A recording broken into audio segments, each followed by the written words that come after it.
मेरे पापा चाहते थे कि मैं डॉक्टर बनूं। एक्चुअली मेरे पापा चाहते थे कि उनके घर में कोई ना कोई एक डॉक्टर हो। अच्छा। क्योंकि मैं अपने घर में पहली जनरेशन की डॉक्टर हूँ, मतलब Okay. ऐसे पहले कोई नहीं था। तो मेरे पापा हमेशा से चाहते थे कि मैं डॉक्टर बनूं। तो उससे पहले मेरे पापा मतलब मेरे जो बड़े भाई बहन है वो भी चाहते थे कि उनमें से कोई डॉक्टर बने, बट उन्होंने भी नीट की तैयारी की थी। अनफॉर्चुनेटली उनका नहीं हुआ, दोनों में से किसी का नहीं हुआ। मैंने एलन की टेस्ट सीरीज ज्वाइन कर रखी थी। अच्छा। बट एलन की टेस्ट देख के मेरा दिमाग खराब हो जाता था कि मतलब उसमें बायो बहुत एनसीईआरटी से बाहर पूछते थे, वो फिजिक्स भी थोड़ा बहुत बाहर पूछते थे, केम भी। तो 21 में मैं क्वेश्चन प्रैक्टिस करना शुरू कर दिया, बट फिजिक्स में मुझे ऐसा लगता था कि मुझसे होगा ही नहीं। मेरे माइंड में हो रखा था कि ये क्वेश्चन बड़ा सा दिख गया तो मैं उसे पढ़ती भी नहीं थी, मैं डिसाइड कर लेती थी इसका सोल्यूशन देखो और सॉल्व करो। ये वाला जो 21 वाला अटेम्प्ट है, इसमें मतलब मेरे साथ एक प्रॉब्लम हो गई थी, मुझे भूख भी नहीं लगती थी। मतलब मैंने बहुत सीरियसली ले लिया था नीट को इस वाले अटेम्प्ट में। अच्छा। तो मतलब मैं खाना नहीं खाती थी, मेरा वेट लॉस बहुत हुआ था इस टाइम पे। मुझे भूख लगना ही बंद हो गई थी और बहुत एंजाइटी होती थी, बहुत ज्यादा।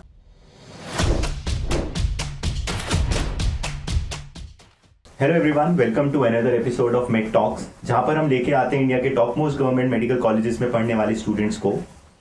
आज हमारे साथ है टूबा, जिन्होंने 4th अटेम्प्ट में नीट क्लियर किया था। ये करंटली वीएमएमसी कॉलेज में है एंड इनका 4th टाइम पे स्कोर था 642, राइट? ओके, सो इनकी जर्नी को जानते हैं कि 4th अटेम्प्ट तक कैसे ये पहुंची एंड क्या प्रॉम्प्ट किया इन्हें कि इनको डॉक्टर बनना है। तो hello Tooba, welcome to the show. Hello. मेरा पहला क्वेश्चन आपसे यही है कि आपने कब डिसाइड किया कि यार मेरे को डॉक्टर बनना है?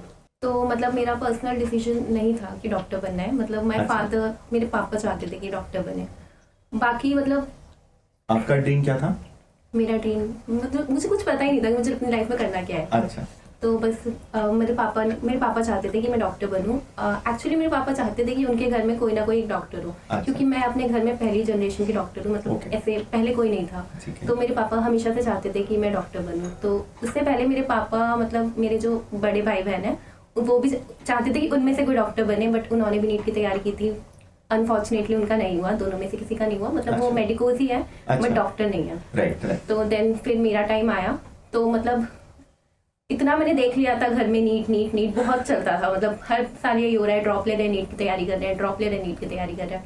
तो फिर मेरे टाइम पे फिर मेरे अंदर से स्ट्रॉन्ग अर्ज आ गया था कि मुझे नीट करना ही है। मेरे पापा चाहते हैं तो अब मैं करके रहूंगी। राइट। तो मतलब 11th-12th में तो मैंने कुछ नहीं किया था। मतलब कुछ मेरा था ही नहीं, नीट के लिए मैं बिल्कुल नहीं पढ़ती थी। मुझे ऐसा लगता था, मेरा माइंडसेट बन चुका था कि नीट ड्रॉप लेंगे तभी क्रैक होगा। घर में भी आई थिंक आपने वैसा ही देखा था ना? हाँ, वैसे ही देखा था। मेरे भाई बहन ड्रॉप ले रहे हैं बट उनका नहीं हो रहा है। मुझे लगता था भाई बिना ड्रॉप के नीट होता ही नहीं है। अच्छा, ठीक है। तो फिर मतलब 11th-12th में मतलब 10th तक मैं बहुत अच्छी स्टूडेंट थी। ब्राइट स्टूडेंट रहे। हाँ, बहुत अच्छी थी। मेरे पापा क्या सीजीपीए था आपका? मेरा परफेक्ट 10 सीजीपीए था। मुझे उसके लिए एक अवार्ड भी मिला था। अच्छा, नाइस। तो मेरे पापा मतलब बहुत प्राउड फील करते थे कि मेरी बच्ची का 10 सीजीपीए, लाइक बहुत इंटेलिजेंट है वो। अच्छा। और मतलब जब मैं 11th में आई तो मतलब मेरे जितने मार्क्स थे यहाँ थे तो वो यहाँ आ गए। मतलब मैं फेल हो गई। मेरा पहला केमिस्ट्री का एग्जाम हुआ था, मतलब वो ऐसे ही इंटरनल एग्जाम था, तो उसमें मैं फेल हो गई थी। ये सब मेरे पापा को नहीं पता है कि मैंने ये सब मैं हुई थी फेल। अच्छा। ये मुझे पता है।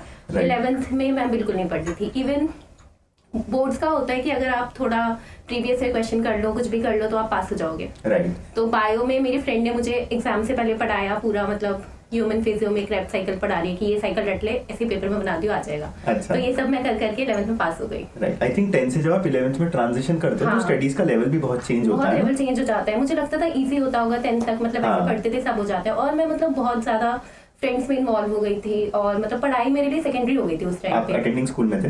हाँ, अटेंडिंग स्कूल में थी। राइट। मैं स्कूल जाती थी, मतलब पढ़ाई नहीं करती थी, सब कुछ करती थी, पढ़ाई नहीं करती थी। और कोचिंग ज्वाइन की हुई थी आपने? कोचिंग नहीं, कोई कोचिंग नहीं। हाँ, सेल्फ स्टडी, मतलब ऐसे नॉर्मल ट्यूशंस वगैरह जो होते हैं, जो लोकल ट्यूशंस जाते थे। Local tuitions. 11th में मेरा ऐसे ही रहा, 11th में मैंने कुछ पढ़ाई नहीं की थी। अच्छा। देन 12th में जब मैं आई तो 12th में आनी मतलब मेरे टीचर्स मुझे बहुत मतलब सुनाने लग गए थे, काइंड ऑफ टॉन्ट करने लग गए थे कि तुम 10th में तुम्हारा 10 सीजीपीए था और अब तुम क्या कर रही हो।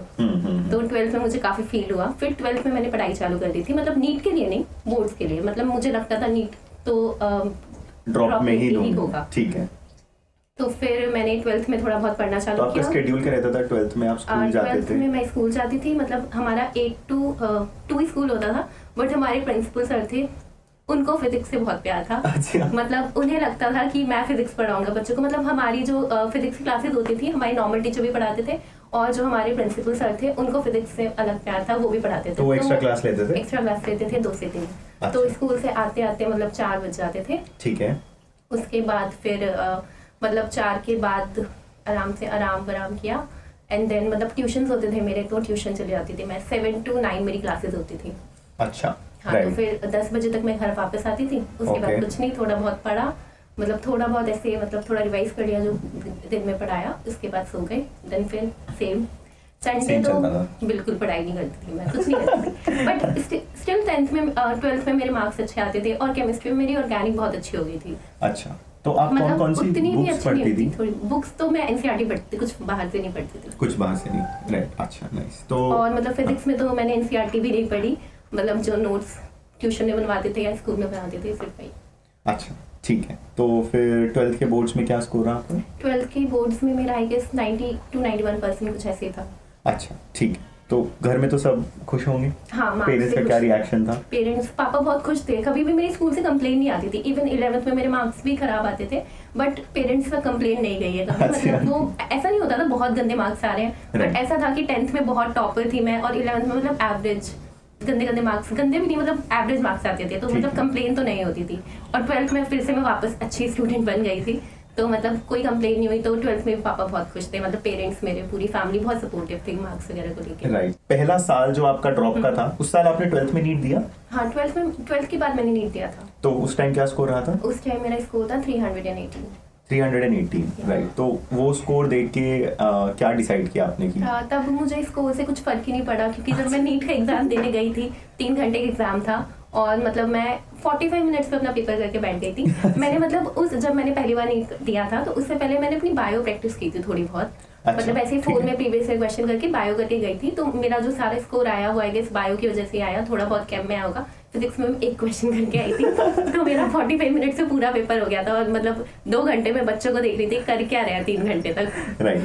तो उसके बाद क्या आपने कोचिंग लिया? अपने फर्स्ट ड्रॉप की अगर आप हमें एक जर्नी बताएं कि कितने टाइम पढ़ते थे, कौन सी कोचिंग लिया, कैसे तैयारी करते थे, सब्जेक्ट वाइज स्ट्रैटेजी क्या बनाई? ओके।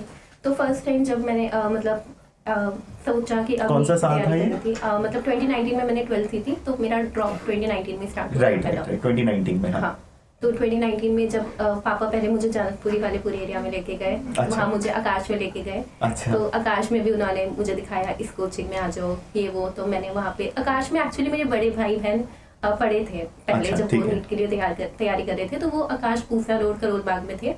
तो तब आकाश के लिए मेरे अंदर ना एक बैड इमेज बन गई थी कि ये बहुत पढ़ाते हैं, बड़ा बच्चों को डिमोटिवेट कर देते हैं। तो मुझे आकाश ज्वाइन ही नहीं करना था। पापा चाहते थे कि मैं आकाश ज्वाइन करूँ, मैंने कहा नहीं करूंगी मैं ज्वाइन। अच्छा।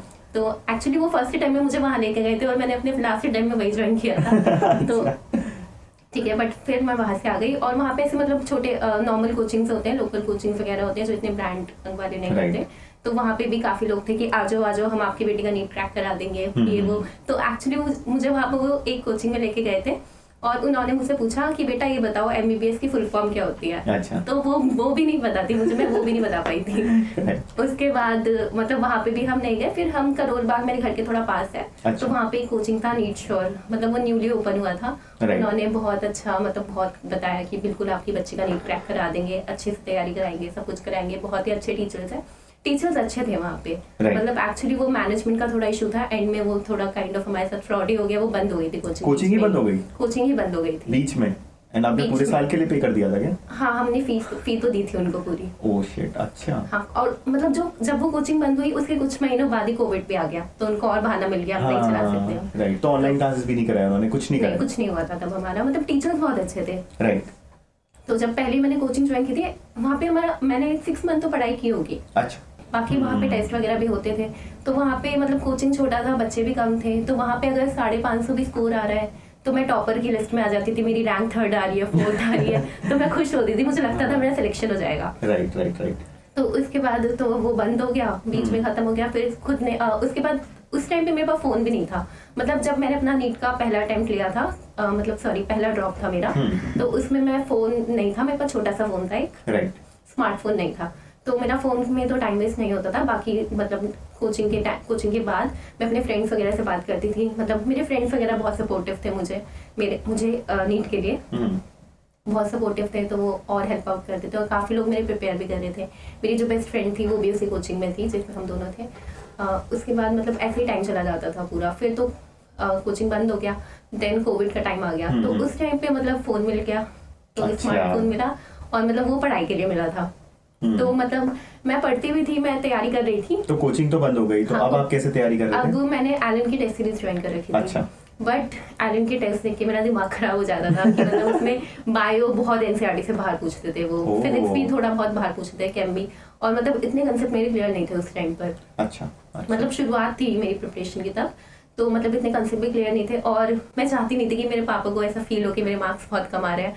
तो मतलब ऑनलाइन टेस्ट होते थे, तो मैंने कई बार ऐसा भी किया है कि गूगल से आंसर मार्क कर दिया। ये मतलब 2020 वाला जो मेरा अटेम्प्ट था उससे पहले मैंने ऐसा भी किया है। तो फिर मतलब नीट से पहले, मतलब उस टाइम ना नीट में बड़ा चल रहा था कोविड की वजह से, अब पोस्टपोन होएगा, तो मैं हमेशा वेट करती रहती थी अभी आएगी पोस्टपोन की। मेरे साथ यही चलता था।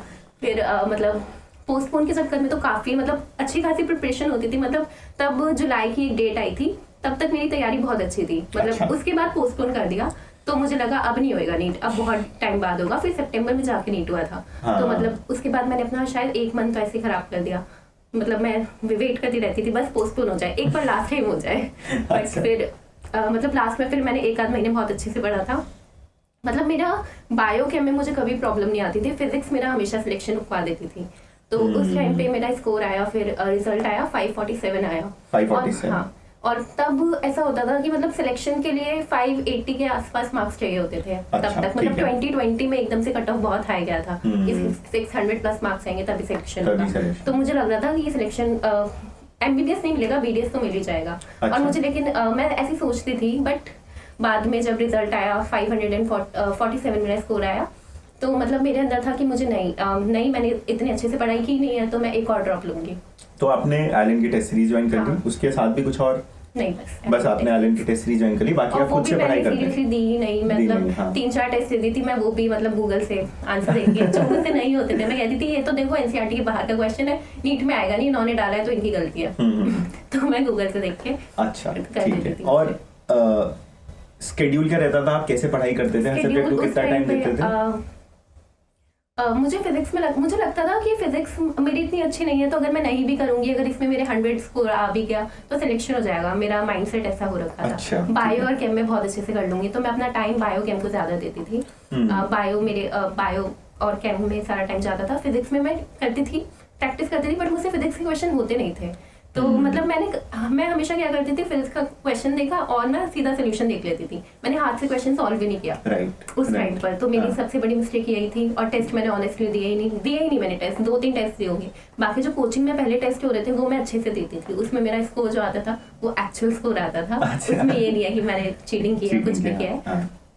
उसके बाद मतलब इस टाइम पे, इस वाले ड्रॉप पे मैंने अपनी फिजिक्स पे तैयारी नहीं की है और टेस्ट नहीं दिए, तो इसी वजह से मेरा सिलेक्शन नहीं हुआ इसमें। बायो में मेरा स्कोर अच्छा आया था कुछ। क्या मतलब 547 में कितने सब्जेक्ट स्पेसिफिक थे, अगर याद हो तो? मतलब बायो में 320 के अराउंड होगा। अच्छा, ठीक है। और केम में 135 था शायद, राइट, या फिर 130 के अराउंड था। अच्छा। और फिजिक्स में शायद 80 कुछ इतना 80 था। तो अभी फिजिक्स आपकी काफी लैग कर रही थी। हाँ। क्योंकि आपने अच्छे से पढ़ा भी नहीं था, राइट?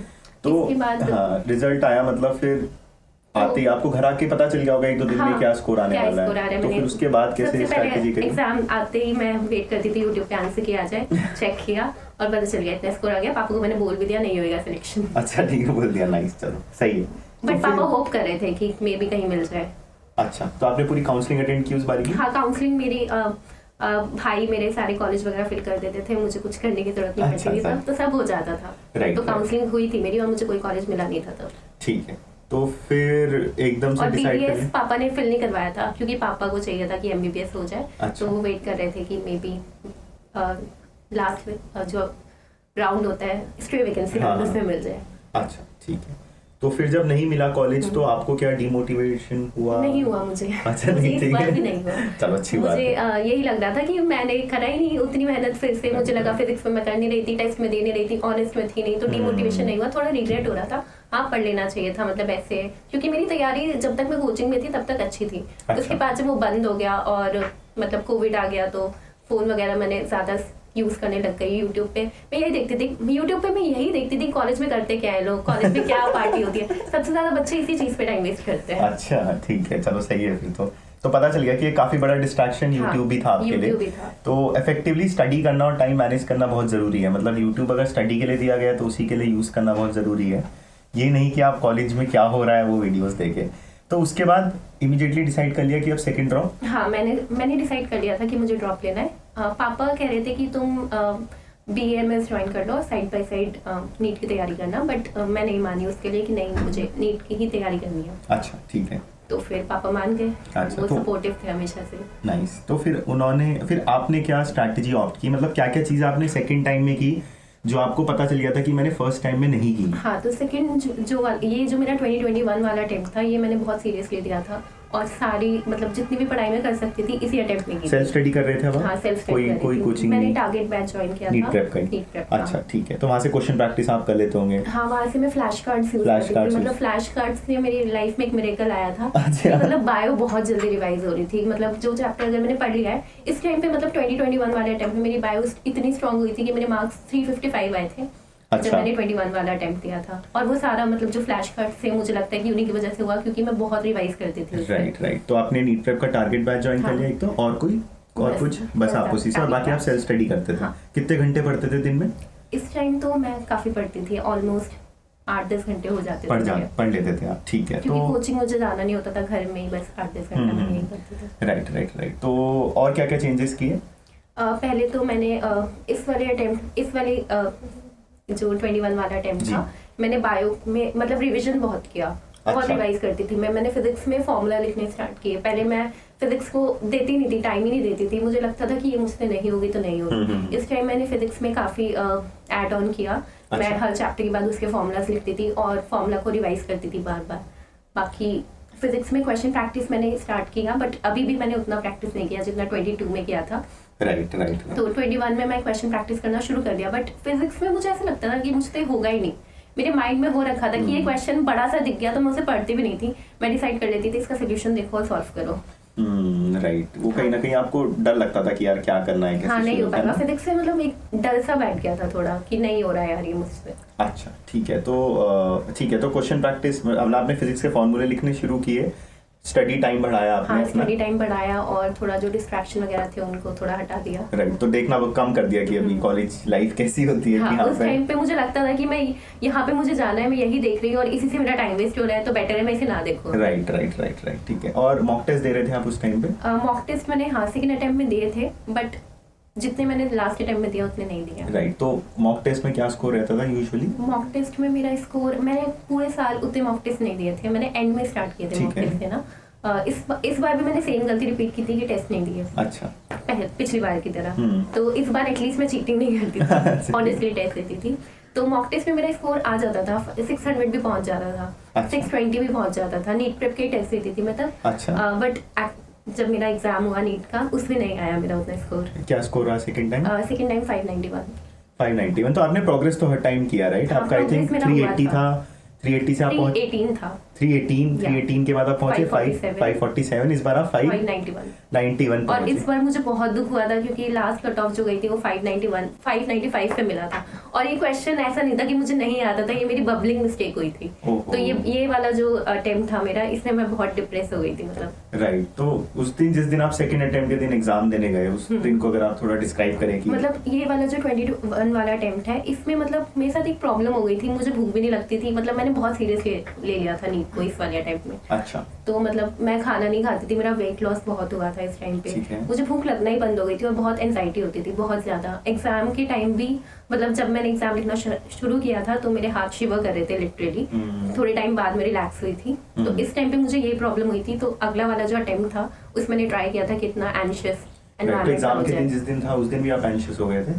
उस दिन मैं एंशियस थी, बट हाँ बहुत थी। राइट। तो आई थिंक उसको कंट्रोल करना भी बड़ा जरूरी है। हाँ, बहुत जरूरी है। हाँ। जब लास्ट राउंड में भी मेरा नहीं हुआ, मॉक अप में भी नहीं हुआ, तो फिर मैंने अपनी तैयारी शुरू कर दी थी। इस बार पापा फिर से मुझे आकाश पकड़ के ले गए जो 2022 वाला अटेम्प्ट था। बट मुझे आकाश से पता नहीं क्या प्रॉब्लम थी, मुझे नहीं जाना था वहाँ पे। फिर भी पापा ले गए कि एक बार मेरी मान लो, चलो। तो फिर मैं उनके साथ चली गई।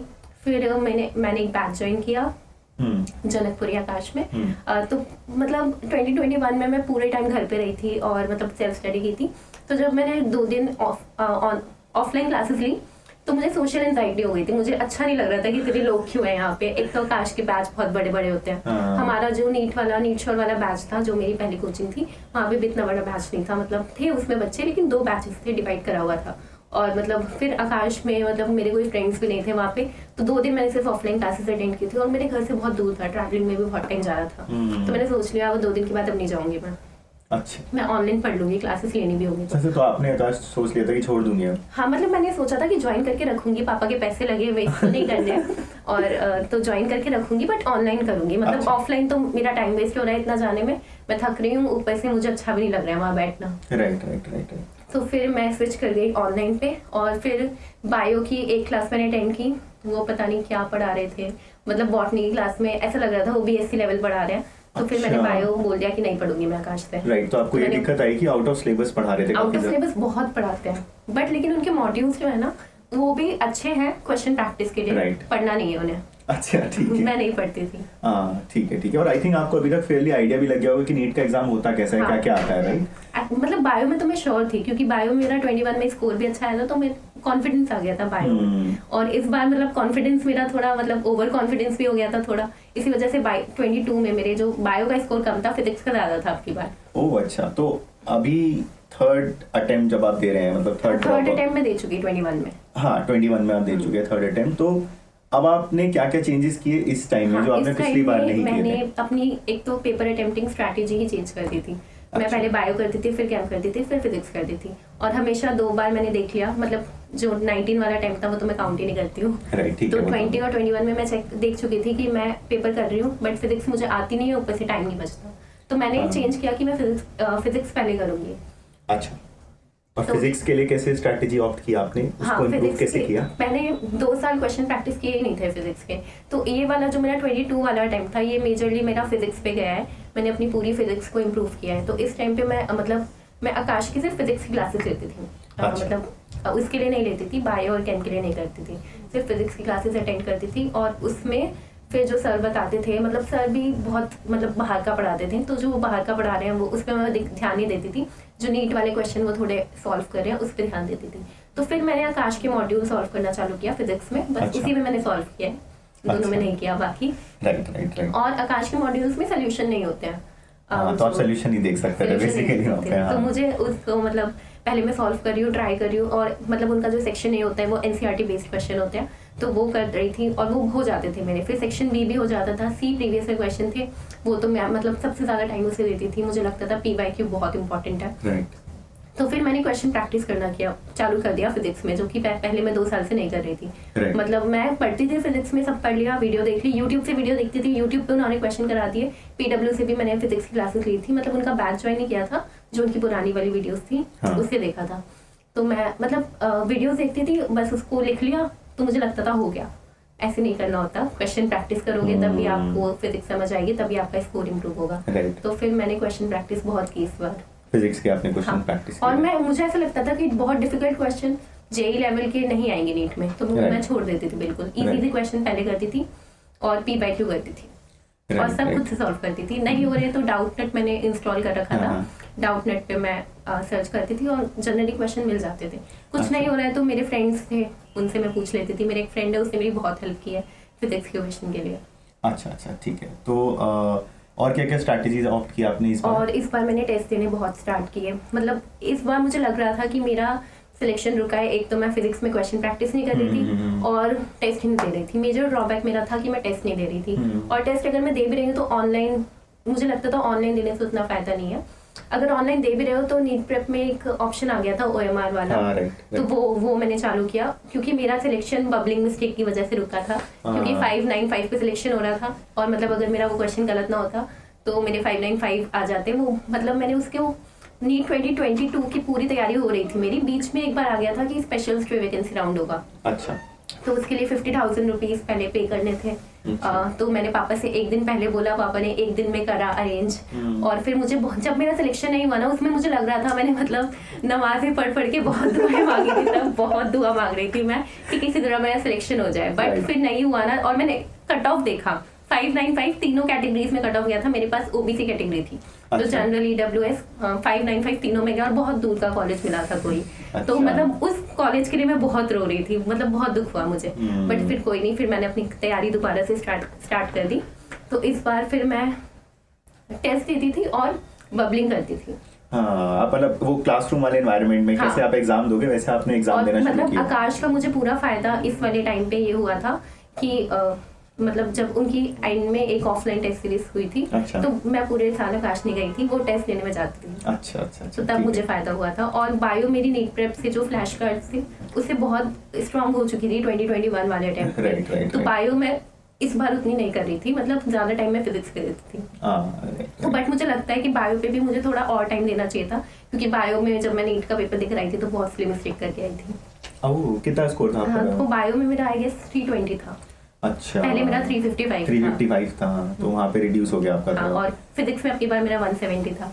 ओह नाइस, तो आपने फिजिक्स में काफी इंप्रूवमेंट कर हाँ, लिया। और वैसे फिजिक्स थोड़ी इजी भी आई थी 22 वाले अटेम्प्ट। 22 वाले अटेम्प्ट में। तो आप केमिस्ट्री मेरा कांस्टेंट ही रहा है हमेशा, मतलब 5-10 नंबर चेंज होते थे। अच्छा ठीक है, तो ये सब चीजें की आपने। और मॉक टेस्ट में क्या स्कोर रहता था आपका? मॉक टेस्ट में मेरा कभी कभी तो मेरा 680 भी चला जाता था, मतलब मुझे भरोसा नहीं होता था ये मेरा रिजल्ट है। अच्छा। मतलब कभी कभी ऐसा होता था कि 620 भी आ रहा है, एक बार 590 भी आया था, तो मुझे लग रहा था कि इस बार भी सिलेक्शन नहीं होगा। बट फिर मैं डिमोटिवेट नहीं होती थी, मतलब करती रहती थी। राइट और रिवीजन बहुत करती थी, बहुत रिवाइज करती थी। मतलब मैंने इस वाले अटेम्प्ट में मैं नहाने जा रही हूँ ना, तो बायो में एक वो टेबल बनी होती थी, पूसा स्वर्णिम, मतलब करण राय, ये सब कुछ नाम होते थे, तो वो याद नहीं होते थे, तो मैं नहाते नहाते वो याद कर रही हूँ। मतलब नीट मेरे दिमाग में इतना घुस चुका था। हाँ, वो आई थिंक वो डेडिकेशन जो चाहिए थी वो आ भी चुकी थी, और आपको था कि यार मुझे निकाल। पहले जो 20 वाला अटेम्प्ट था उसमें तो कुछ नहीं था। राइट, और ओवर द इयर्स आपने सीखा भी कि मुझे हाँ। कैसे उसको अटेम्प्ट करना चाहिए पेपर को ना, कि आपको अभी तक पता चल गया था पेपर कैसा आना है और मुझे कैसे अटेम्प्ट करना है। तो आई थिंक वो भी आपके फेवर में काम किए। और राइट, मतलब जितना भी नीट का जो भी था, मेरा नीट क्रैक हुआ है, और मैंने 22 वाला अटेम्प्ट दिया है, वो उसके लिए मेरे पूरे फादर रिस्पॉन्सिबल है। मतलब 21 के बाद मैंने सोच लिया था मैं नहीं दूंगी, मैं BDS ले लूंगी। मैंने बहुत अच्छा। वीडियोस देखी थी 2 महीने तक, तो कि मैं कुछ ज्वाइन कर लूंगी ऐसे, मतलब BDS देखा, BDS बेटर है या BMS बेटर है, सब देखा, बट मतलब मन नहीं कर रहा था। और बट मुझे ड्रॉप भी नहीं लेना था, क्योंकि मतलब मेरा बहुत एंशियस हो गई थी मैं 21 वाले में, बहुत एंजाइटी हो रही थी और वेट लॉस काफी हो गया था। राइट, तो मुझे लग रहा था कि नहीं यार बहुत बेकार है ये, मुझसे नहीं होगा। बट मेरे पापा ने बोला था कि तुम इतना रह गई हो नीट से, सिर्फ इतना। राइट। तो फिर वो मुझे ले गए। तो मतलब मेरे फादर रिस्पॉन्सिबल है अगर मैं आज यहाँ पे हूँ तो। Right, nice nice. हाँ, आई थिंक पेरेंट्स का बहुत बड़ा रोल हाँ। होता ही है, जितना उनका पागल सपोर्ट। मुझे होना चाहिए था नीट के लिए, उतने मेरे पापा है। और उनका एक ड्रीम भी था ना कि फैमिली में मुझे एक डॉक्टर देखना ही हाँ। है, मुझे एक डॉक्टर एक्चुअली चाहिए। वो खुद भी डॉक्टर बनना चाहते थे पहले। ओह अच्छा, मतलब उनका बहुत पहले से सपना था ये। राइट राइट राइट, ठीक है। तो आपका स्कोर भी अच्छा आ रहा था। फिर इस बार जब आप एग्जाम देने गए, एंजाइटी वगैरह तो नहीं थी? नहीं, इस बार तो पापा ने बोल दिया था बिल्कुल सो जाओ आराम से, बट मुझे Right. नींद नहीं आई थी, एंजाइटी भी नहीं थी, नींद भी नहीं आई थी। ठीक है, तो फिर आप उस दिन का एग्जाम जिस दिन आप देने गए वो डिस्क्राइब कीजिए कि। हाँ, तो जिस दिन उससे पहले वाली रात को तो मुझे नींद ही नहीं आ रही थी, पापा बोल रहे थे कई बार सो जाओ, और ना मैं पढ़ रही थी, पढ़ाई अच्छा। नहीं कर रही थी, आराम से फोन में रील स्क्रॉल कर रही हूँ, कुछ भी कर रही थी, बट नींद नहीं आ रही थी। 4 बजे आई गेस, 4 या 5 बजे मुझे नींद आई थी जाके। अच्छा, फिर सुबह उठे तो सबने पहले खाना वाना खिलाया बिल्कुल अच्छे से। मतलब मुझे बहुत ही पैम्परिंग एनवायरनमेंट क्रिएट हो जाता था। Right. मतलब जब तक मैं नीट की प्रिपरेशन कर रही थी, कोई मुझे, मेरे पापा चाहते थे कि मैं पानी भी खुद ना पीऊँ, सब मुझे पानी भी मेरे हाथों में देते। अगर मैं ग्लास वॉश कर रही हूँ तो क्यों कर रहे हो, कोई और कर लेगा, तुम बैठो पढ़ो, टेंशन मत लो, आराम से। पापा भी ज्यादा फोर्स नहीं करते थे पढ़ने के लिए। मतलब बहुत ही सपोर्टिव फैमिली थी, हर कोई, मेरी बहन ने बहुत सपोर्ट किया, सबने बहुत सपोर्ट किया।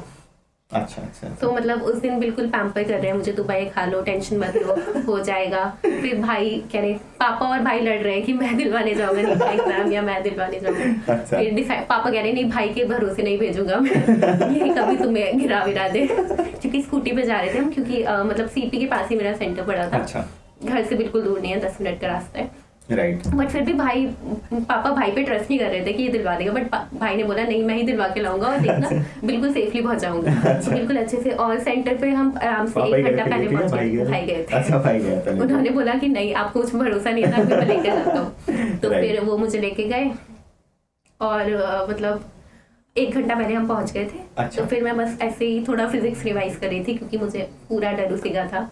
हाँ, फिर बस अंदर गए, एडमिट कार्ड वगैरह मिला। इस बार मतलब लग रहा था कि हो जाएगा, क्योंकि मैंने वो जो प्रेशर होता है वो फील कर लिया था पहले, जब मैं ऑफलाइन टेस्ट दे रही थी। राइट।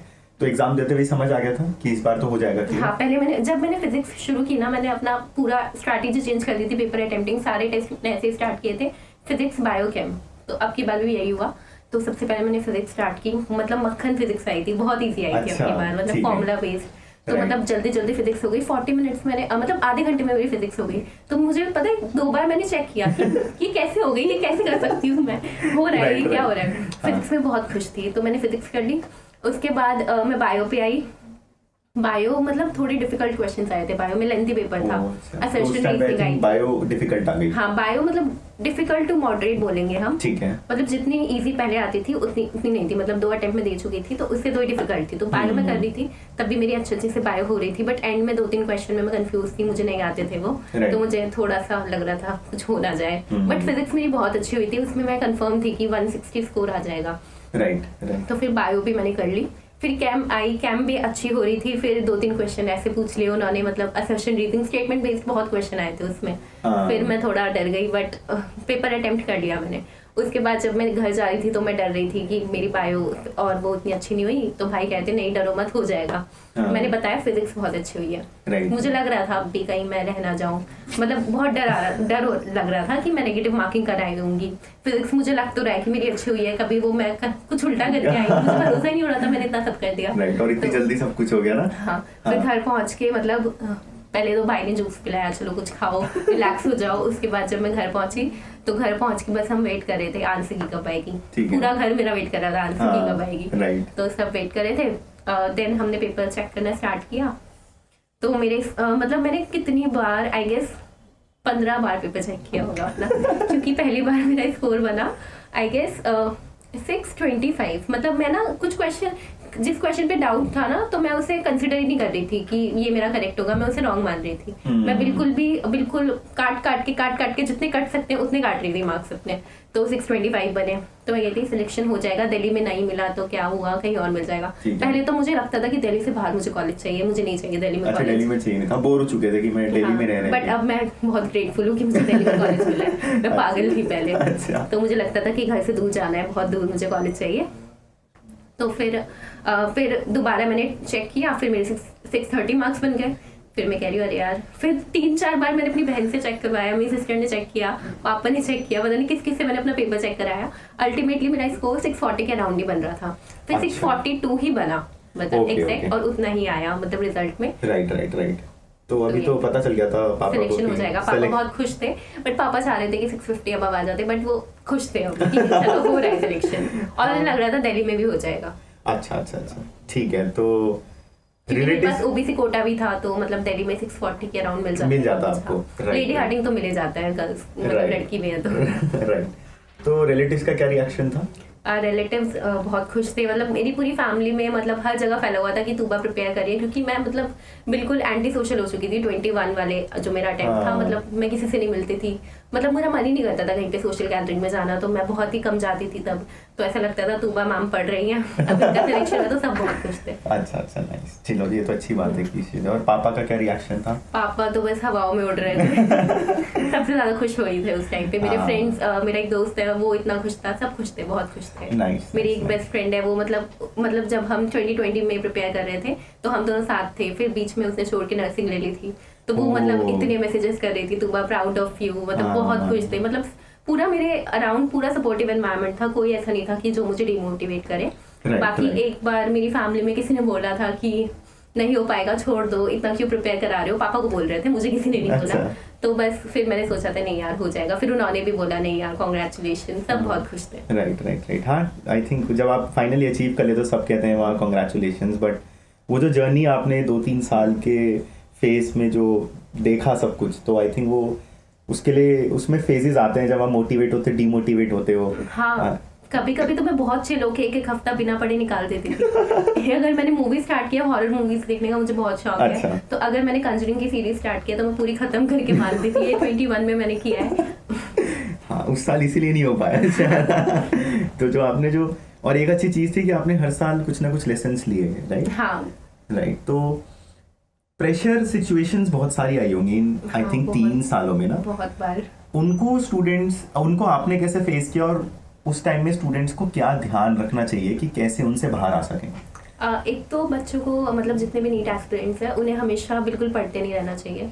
राइट। उनको जो अच्छा लग रहा है, जिस भी चीज़ में वो कंफर्टेबल है, जिसमें उन्हें मज़ा आ रहा है, वो ज़रूर करना चाहिए। वो कुछ भी हो सकता है। जैसे मुझे अपनी फैमिली से बात करना, अपने दोस्तों से बात करना बहुत पसंद है। राइट। जब भी मेरा दिमाग खराब होता था मैं जाती थी 2-2 घंटे बात करती थी। तो मुझे अच्छा लगता था। जो भी आपको अच्छा लगता है वो आप करो। आपको बाहर निकलना है बाहर निकलो।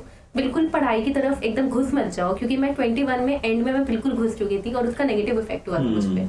तो ऐसा नहीं करना है, मतलब बैलेंस आउट करो चीज़ों को। राइट राइट राइट, ठीक है। और बच्चे काफ़ी गलतियाँ करते हैं। प्रेशर आता है तो वो डिमोटिवेट हो जाते हैं, नहीं अब नहीं होगा, अब नहीं होगा। यूट्यूब पे वीडियोस देखते हैं। वीडियोस देखने से मुझे लगता है नहीं होता फायदा कुछ। अच्छा। 2-4 वीडियो अच्छी होती हैं। जैसे अगर मैं जैसे अब मैं अपना इंटरव्यू दे रही हूँ तो नीट प्रेप पे मैंने पहले बहुत इंटरव्यूज देखे हैं। Right, बहुत सारे students के, इंटरव्यूज, मतलब किसी ने इंजीनियरिंग छोड़ के नीट ज्वाइन कर लिया और किसी ने 4 अटेम्प्ट दिए, 5 अटेम्प्ट दिए। लंबे अटेम्प्ट वाली जर्नी तो मैं बहुत देखती थी। अच्छा। तो उससे मोटिवेशन भी आता था। तो ऐसा कर सकते हो आप। Right right right. तो आई थिंक कुछ ना कोई आपको सोर्स देखनी है आसपास, हाँ। जिससे आप जो आपको मोटिवेटेड रखे पढ़ने के लिए, आप डेडिकेटेड रहो। तो आपने क्योंकि बहुत सारी वीडियोस देखी थी कि कॉलेज हाँ। लाइफ कैसी होती है, फाइनली हम आप मेडिकल कॉलेज में आ गए, तो जो वीडियोस में दिखता था वैसा ही था या आपकी जर्नी अलग थी? देखो, जो वीडियोस में दिखता है ना वो एक पार्ट होता है, छोटा सा पार्ट। वो उसको ऐसा दिखा देते हैं कि भाई यही है। Right. बट मेडिकल कॉलेज में आके ऐसा भी नहीं होता कि आपको सिर्फ पढ़ना है, ऐसा भी नहीं है कि आप सिर्फ एंजॉय करोगे। बट मतलब नीट के टाइम पे ऐसा होता है कि आपको सिर्फ पढ़ाई करनी है। थोड़ा बहुत टाइम मिलेगा आपको अपनी पर्सनल एक्टिविटीज करने के लिए, एंजॉयमेंट के लिए। कॉलेज में आपको बहुत टाइम मिलेगा। जब तक आपके एग्जाम नहीं आ रहे हैं, प्रॉफ नहीं आ रहे, इंटरनल से कुछ नहीं होते हैं, उसके लिए आप 1 हफ्ता 3 दिन पढ़ लोगे, वो भी इनफ है। प्रॉफ के लिए होता है कि प्रॉफ के टाइम पे आपको दिन रात पढ़ना पड़ेगा, पागल हो जाओगे। बट उससे पहले आप बहुत एंजॉय कर सकते हो, जहां आपको जाना है वहां जा सकते हो। राइट। हॉस्टल लाइफ बहुत अच्छी होती है। राइट। फ्रेंड्स बनाते हो, आप इंडिपेंडेंट हो जाते हो थोड़े बहुत। इतना ज्यादा डिपेंडेंट नहीं रहते हर किसी पे, पेरेंट्स पे। थोड़ा बहुत इंडिपेंडेंसी आती है। तो कॉलेज में आके बहुत कुछ होता है। राइट। ना ही सिर्फ पढ़ाई होती है, ना ही सिर्फ एंजॉयमेंट होता है। हाँ, मतलब I think mix and match of वो दोनों चीजें हैं। आप अपने आप को भी एक्सप्लोर करते हो कि क्या रहा है। अभी तक आपकी कैसी जर्नी रही है अभी तक कॉलेज में काफी अच्छी जर्नी रही है। कॉलेज में फ्रेंड्स बने हैं, काफी फ्रेंड्स बन गए। मुझे लगता था कि जब मैं आकाश में पहली बार गई थी 2 क्लासेस के बाद मैंने सोच रहा था मैं नहीं जाऊंगी। मुझे लगता था मैं दोस्ती नहीं बना सकती। यहाँ आके मुझे फील हुआ, बहुत अच्छे दोस्त मिले। मेरे 2 दोस्त हैं, मतलब काफी हैं वैसे, लेकिन मतलब हम लोगों का एक ग्रुप है 4-5 लोगों का। वो लोग काफी अच्छे हैं, हर चीज में सपोर्ट करते हैं, वो भी पढ़ाई में। एक क्या मतलब मिथ था आपके दिमाग में मेडिकल कॉलेज को लेके, जो अभी आपको लगता है आके बर्स्ट हुआ है जब से आप कॉलेज? मुझे लगता था मेडिकल कॉलेज के बच्चे बहुत सीधे होते हैं, बहुत शरीफ होते हैं। बट ऐसा बिल्कुल नहीं होता। ऐसा बिल्कुल नहीं होता। ठीक है।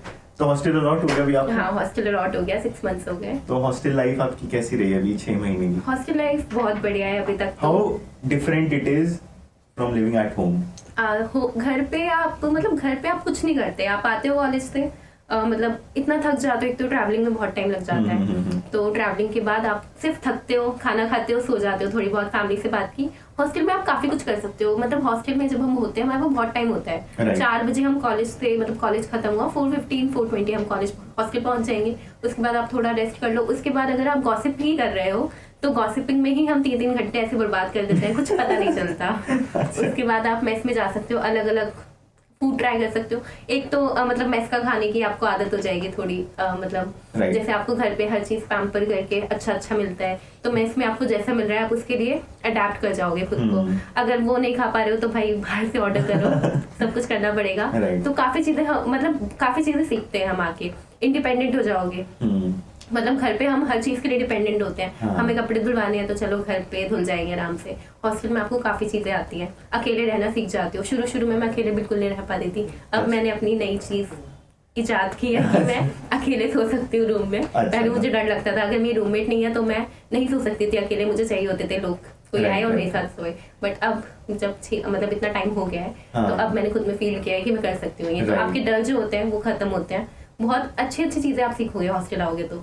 राइट। तो आई थिंक आपका जो पर्सनालिटी डेवलपमेंट ओवरऑल एक काफी हो जाता है जब आई थिंक आप कॉलेज में स्टेप इन करते हो। उसके बाद जब इंडिपेंडेंट हॉस्टल में रहने लगते हो तो हॉस्टल मतलब मुझे लगता है की फैक्टर है आपके इंडिपेंडेंसी आने का। हाँ, राइट। अडैप्ट करने का।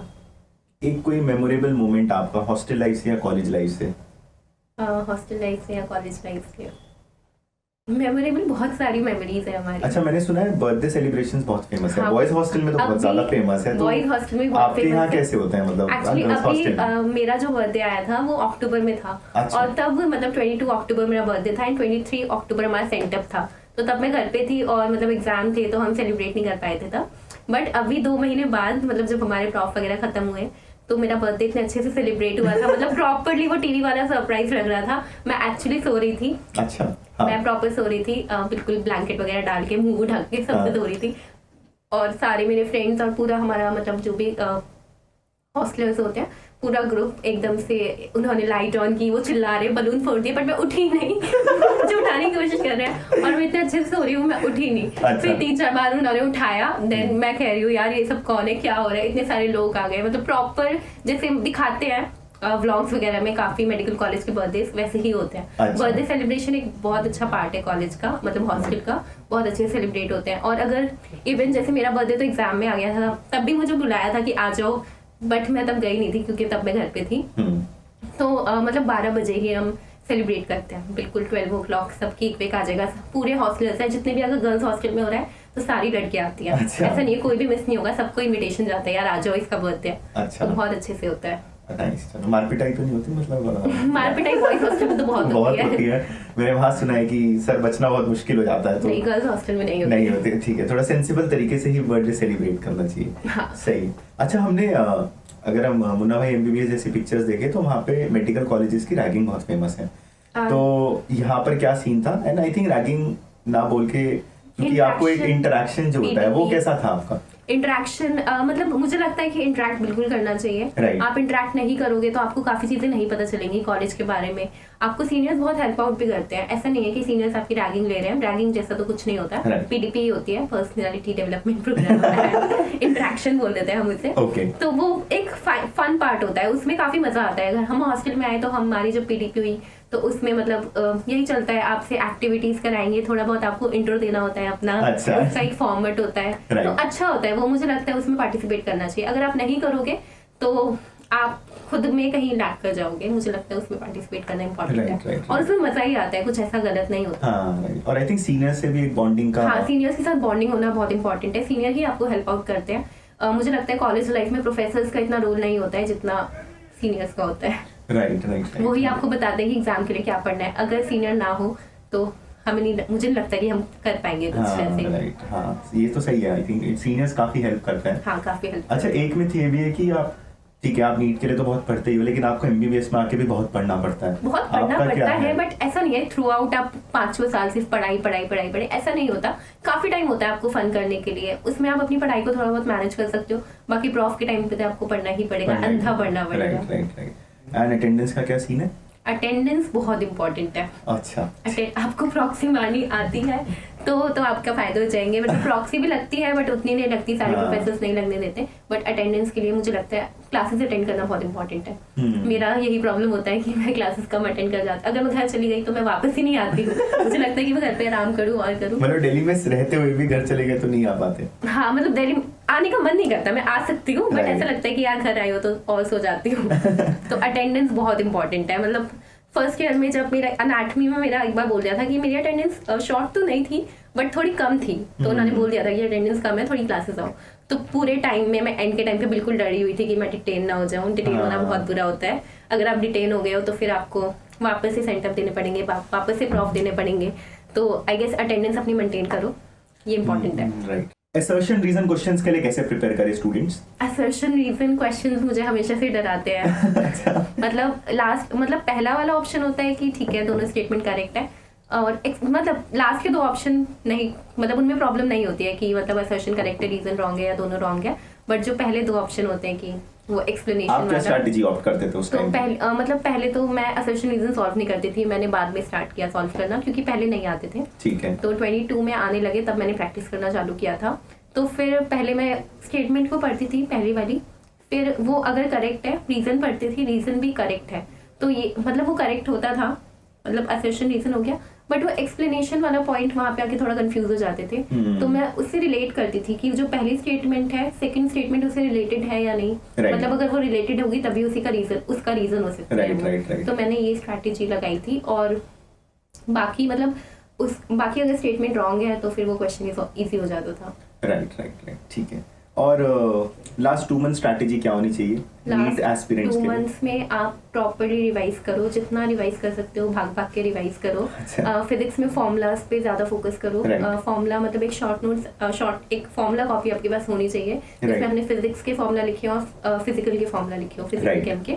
तो उन फॉर्मूलाज को आप जितना, मैं सबसे पहले सुबह उठ के यही करती थी, फॉर्मूला रिवाइज करती थी। उससे जितना रिवाइज हो रहा है, मतलब मैं उस टाइम पे 2 मंथ्स पे लास्ट 2 मंथ में सिलेबस बच्चों का कवर हो चुका होता है ऑलमोस्ट। तो उस टाइम पे रिवीजन करना होता है मेन। तो पहले मैं फॉर्मूला रिवाइज करती थी, फिर क्वेश्चन प्रैक्टिस करती थी। और बायो में जो नीट प्रेप वाला फ्लैश कार्ड था वो मतलब उस टाइम में मैंने बहुत यूज किए थे। मेरी बायो से बहुत इजीली रिवाइज होती थी। तो बायो को आप जितना रिवाइज करोगे उतना अच्छा है आपके लिए। मतलब एनसीईआरटी पढ़ो, एनसीईआरटी से बाहर बिल्कुल मत जाओ। राइट, ठीक है। हाँ, तो एनसीईआरटी तक स्टिक रहना बहुत जरूरी है। स्टूडेंट्स ज्यादा पढ़ लेते हैं, तो बहुत पढ़ते हैं, बाहर से बहुत चीजें पढ़ते हैं, उनके पास नॉलेज बहुत हो जाती है, बट वो उस टाइम यूजफुल नहीं है। आपको नॉलेज लेने का टाइम मिलेगा बाद में। तो आई थिंक उस टाइम पे आपको एनसीईआरटी पढ़नी जरूरी है। और मतलब जैसे 2 मंथ्स है तो अभी आप वीकली टेस्ट दे सकते हो। उसके बाद कुछ जैसे 15 डेज बाद आप वीक में 2 टेस्ट कर सकते हो। तो टेस्ट देना इंपॉर्टेंट है, फिर मॉक टेस्ट लगाना चालू कर दो। लास्ट मंथ जो होगा उसमें रिवाइज करो, टेस्ट दो, रिवाइज करो, टेस्ट दो। राइट, ये स्ट्रैटेजी होनी चाहिए। ठीक है। और जो आपके वीक पॉइंट्स हैं उस टाइम पे अगर आपको लग रहा है कि मुझे ये पढ़ने की जरूरत है तो उसे पढ़ लो एक बार। हाँ, जो भी वीक पॉइंट्स है उनको छोड़ना नहीं है। राइट, उसको इग्नोर नहीं करना चाहिए। और काफी बच्चे ऐसे करते हैं कि केम में जो बायोमोलिक्यूल्स एंड वाले जो चैप्टर्स हैं, केमिस्ट्री इन एवरीडे लाइफ और बायोमोलिक्यूल्स, पॉलीमर, ये चैप्टर पढ़ते ही नहीं है। बट ये चैप्टर्स पढ़ना बहुत इंपॉर्टेंट है। इनमें से जरूर क्वेश्चन आते हैं, मतलब एक क्वेश्चन, 2 क्वेश्चन भी आ जाते हैं। तो बच्चे ये स्किप कर देते हैं ये तीनों चैप्टर्स केम में। और जैसे बायो में स्ट्रैटेजीज इन फूड प्रोडक्शन, माइक्रोब्स, ये जो छोटे छोटे चैप्टर हैं इनको स्किप कर देते हैं और उनसे क्वेश्चन आते हैं। तो ये सब स्किप नहीं करना है, पूरा सिलेबस करो। राइट, हाँ, वो भी जरूरी है, वो भी इम्पोर्टेंट है। ठीक है, तो आपकी कोई एडवाइस जो करंटली अभी नीट एस्पिरेंट्स हैं उनको आप देना चाहेंगे नीट एग्जाम के लिए? या अभी जैसे नीट में 3.5 मंथ्स बचे हैं, तो टेंशन नहीं लेनी है, अपनी अच्छे से पढ़ाई करो, क्वेश्चन प्रैक्टिस अच्छे से करो और बायो में एनसीईआरटी पर रिवाइज करते जाओ और टेस्ट दो। राइट, ठीक है। और बबलिंग भी करो। बबलिंग बहुत जरूरी है। तो हमें उनके एक्सपीरियंस से, टूबा के एक्सपीरियंस से काफी सीखने को मिलता है। आई थिंक बबलिंग हो गई, OMR फिलिंग हो गई, एंड वीक पॉइंट जो उनका फिजिक्स था, जो आई थिंक ये 2021 तक कहीं ना कहीं इग्नोर कर रही थी, उसके बाद उन्होंने काफी अच्छे से रिकवर किया। एंड वीक पॉइंट्स को इग्नोर नहीं करना है, हमें तरीके ढूंढने कि उनको कैसे स्ट्रेंथन कर सकें। तो व्यूअर्स, ये थी टूबा। उन्होंने अपना काफ़ी डिटेल्ड एक्सप्लेनेशन दिया, बताया, अपना पूरी जर्नी को एक्सप्लेन किया। काफ़ी इंटरेस्टिंग जर्नी थी, काफ़ी लंबी जर्नी थी, जिसमें कर्व्स भी थे, डीमोटिवेट भी हुई वो, बट अपने आप को हर बार उठाया। एंड आज वो MBBS जो उनका ड्रीम था, उनके फादर का ड्रीम था, उसको परस्यू कर रही हैं। तो ऐसी इंटरेस्टिंग कॉन्वर्सेशंस के साथ हम आते रहेंगे। अगर आपके कोई भी क्वेश्चंस हैं तो आप कमेंट बॉक्स में हमें लिख के बताइए एंड हम उनको ज़रूर आंसर करेंगे। लाइक कीजिए इस वीडियो को, सब्सक्राइब कीजिए इस चैनल को, और हम ऐसे इंटरेस्टिंग कॉन्वर्सेशंस के साथ आते रहेंगे। Thank you.